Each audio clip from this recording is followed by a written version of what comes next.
Let's start with our first news. Garry decided to step into the mix, making his presence known after recent comments from Islam Makhachev. He didn't hold back, going on social media and posting, "So, your hand is fine then. No more excuses. See you, August." It was a bold move that immediately got the MMA world talking.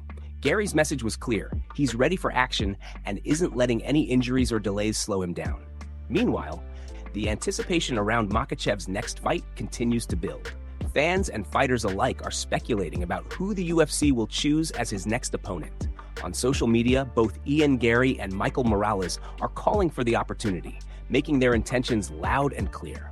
The buzz is real, and it's only a matter of time before we see how the UFC responds.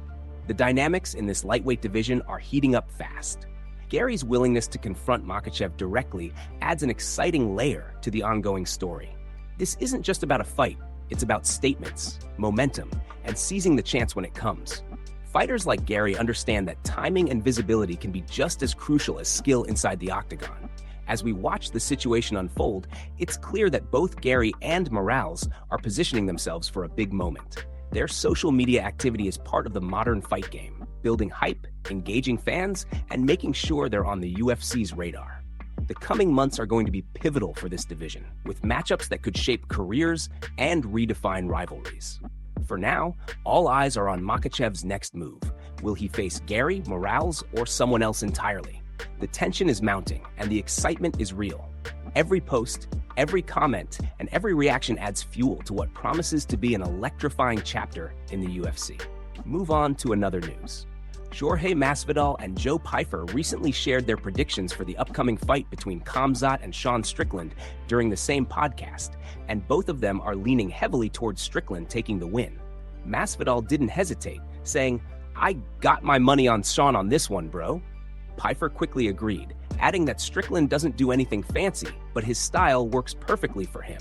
They broke down why Strickland's approach gives him the edge. According to both Masvidal and Pyfer, Strickland's defense is a key factor. He avoids taking massive shots, which prevents damage from accumulating over time. That consistent ability to absorb and avoid damage, they explained, gives him a clear advantage in longer fights. Pyfer compared it to Strickland's previous matchups, noting that someone like DDP was a wild card because of his awkward style, but Strickland handled it with precision. Masvidal doubled down, emphasizing that he's fully backing Strickland. "No, I got Sean Strickland," he said, making it clear he's confident in the outcome. He added that he's not really a fan of the other side, underlining his support without holding back. Their discussion highlighted how Strickland's consistency, strong defense, and practical fighting style make him a dangerous opponent for anyone in the octagon. Both Masvidal and Pyfer stressed that while Khamzat is a talented and formidable fighter, Strickland's ability to stay composed and execute his strategy effectively gives him the edge in this matchup. The podcast painted a picture of Strickland as methodical, resilient, and technically sound, capable of neutralizing Khamzat's strengths and taking control of the fight. As UFC 328 approaches, the anticipation for this bout continues to grow. Fans are already weighing in on social media, sharing their predictions, and discussing the fighters' styles and past performances. Masvidal and Pyfer's insights add more fuel to the conversation, giving viewers expert opinions to consider as they watch the fight unfold. The build-up to the event is heating up, and Strickland's name is trending as more people tune in to see if he can back up the predictions of two seasoned fighters. Everyone is ready for what promises to be an intense and highly strategic clash inside the octagon. Move on to another news. Khamzat has been spending a lot of time with Arman as he prepares for the upcoming Strickland fight, and their friendship is clearly growing stronger. But Khamzat hasn't held back from giving Arman a hard time, constantly trolling him about his wrestling and grappling matches. He jokes about who Arman has been facing, making fun of the smaller opponents and questioning the level of competition. In one clip, Khamzat teases Arman directly, saying, "Easy today because you have to wrestle. We are not real wrestlers." He continues, poking fun at Arman's accomplishments, asking, "The champion has a name. Where is your belt?" His teasing doesn't stop there. He mocks Arman's tendency to travel around, competing against smaller guys, saying, "Traveling around the world thanking the small guys. 57 kg. I don't know when they want to be charged." The playful banter escalates as Khamzat suggests making a match with Berger for Arman, keeping the trolling light but relentless. Another clip shows Khamzat on the phone with Arman, continuing the jokes. "Hello, coach. How are you? Hey, sleeping machine. Where are you?" he says, keeping the tone teasing and humorous. He doesn't let up, adding, "You don't like real wrestlers? You like only influencers. Go back to Jake Paul. No garage." Khamzat makes sure Arman knows that nobody can break his record in the garage before circling back to the smaller opponents. And then you go to the wrestler with the small guys. "Bro, small guys. The guy was like 40 kilo all over." "I know, bro. You're 100K and the guy is 50K. He laughs, highlighting the difference in size and experience in an exaggerated, playful way. Throughout all these interactions, Khamzat's humor and competitive spirit shine through. He's clearly enjoying the preparation process, keeping things light with Arman while also emphasizing his own confidence and skill. Fans get a glimpse of both fighters' personalities, seeing the camaraderie, banter, and friendly rivalry that adds another layer of entertainment as the Strickland bout approaches. It's a mix of training, teasing, and strategy, showing that even champions like Khamzat can have fun while staying focused on the fight ahead. Move on to another news. Garry Prochazka has fired back at Carlos Ulberg's pre-fight comments ahead of their highly anticipated clash at UFC 327. Ulberg recently stated that he believes Prochazka will be no match for him when they meet in the octagon, highlighting his athleticism, footwork, and striking as key advantages against the extremely unorthodox style of Prochazka. Some analysts echoed these sentiments, suggesting that Ulberg's technical skills could dominate if Prochazka isn't able to adapt quickly during the fight. In response, Prochazka sat down with Shaquille Major from Paramount Plus and addressed Ulberg's claim, particularly the comment, "You can't hunt what you can't kill." Prochazka approached the question with calm confidence, giving a measured yet pointed reply. "He don't know what he speak about," Prochazka said, making it clear that while he respects Ulberg as a fighter, he doesn't feel threatened by the pre-fight hype. He acknowledged Ulberg's skill, saying, "I believe he's a good fighter. He's a great fighter," but quickly added that Ulberg is speaking out of turn.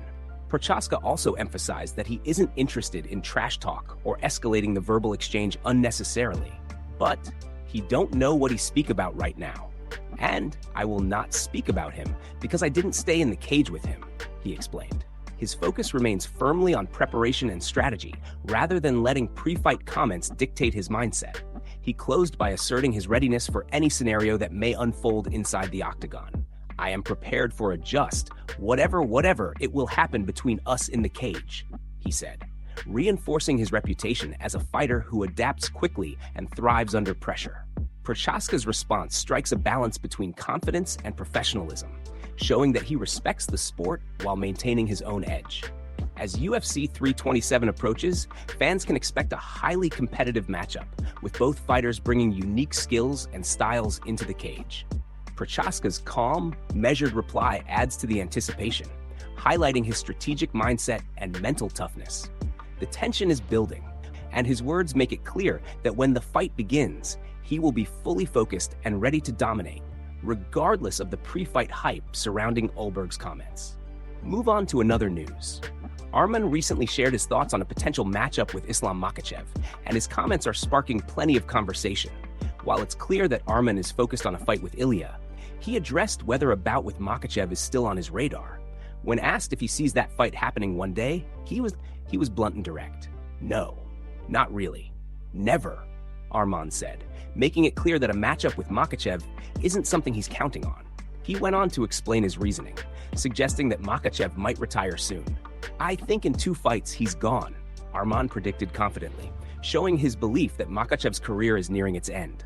With that in mind, Arman isn't letting it slow him down or change his ambitions.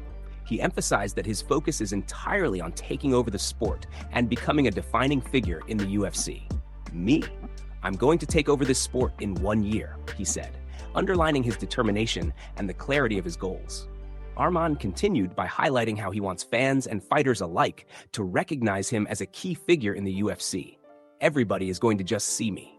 When they see me, they think about UFC," he said, stressing that his presence alone will start shaping the narrative of the sport. He also acknowledged the practical step needed to cement that status, capturing a championship. "I just need a title to show up," Arman added, pointing to the tangible goal that will validate his claim as one of the sport's top faces. Looking ahead, Arman envisions a year of global exposure, traveling the world while carrying that title and reinforcing his presence in the sport. "I think 100%. I'm going to travel around the world," he said with conviction, showing the big-picture mindset he's approaching his career with. For Arman, it's about more than a single fight or opponent. It's about establishing himself as the face of the UFC and leaving a lasting impact on the division. Every statement Arman makes reflects his confidence, ambition, and laser-focused mindset. He's not distracted by potential matchups that may never happen. Instead, he's fully invested in taking over the sport, winning the title, and making sure everyone in the UFC universe knows his name. His bold predictions and plans show that he's ready to dominate, both inside the octagon and in the larger global stage of MMA. Move on to another news. Robert Whittaker has finally addressed the swirling rumors about a potential fight with Magomed, putting the speculation to rest. Recently, both Whittaker and Magomed teased their next fights on social media. And because the announcements happened on the same day, fans immediately assumed a matchup was being arranged. The hype built quickly, with many outlets reporting that the fight could be happening sooner rather than later.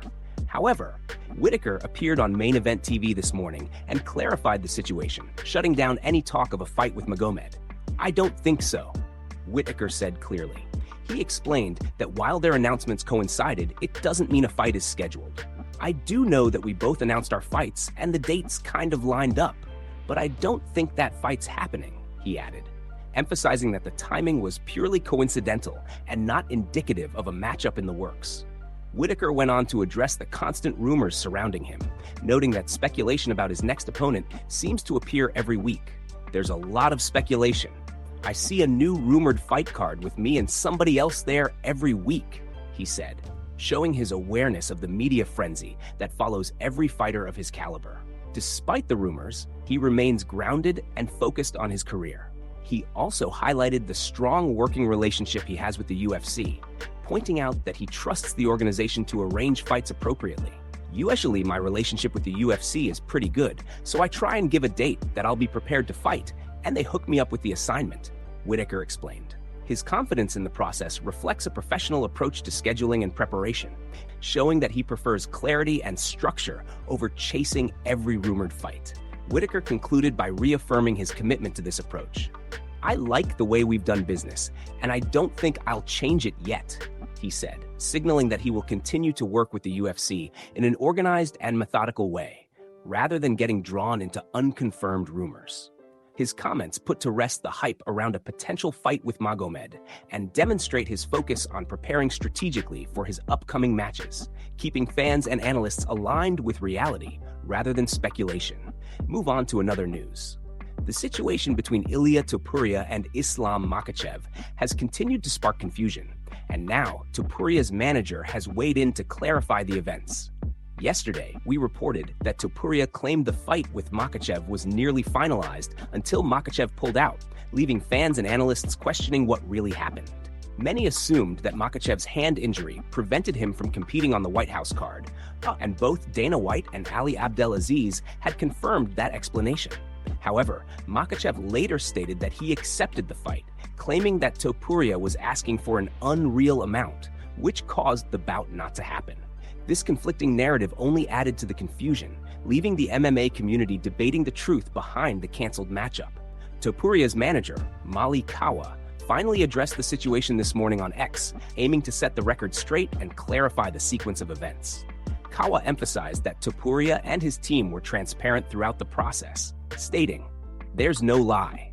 We said no to both, and UFC went dark." He explained that when the UFC eventually returned with agreed numbers, Makachev's hand was injured, which prevented him from taking the fight. The manager's statement directly counters the narrative that Topuria was unreasonable in negotiations, highlighting that the health and timing issues were the real barrier. He further addressed the ongoing social media commentary from Makachev's side, calling for restraint. "So, to whoever is running Islam's account, stop," Kawa wrote, stressing that the focus should remain on the sport and future matchups rather than public arguments.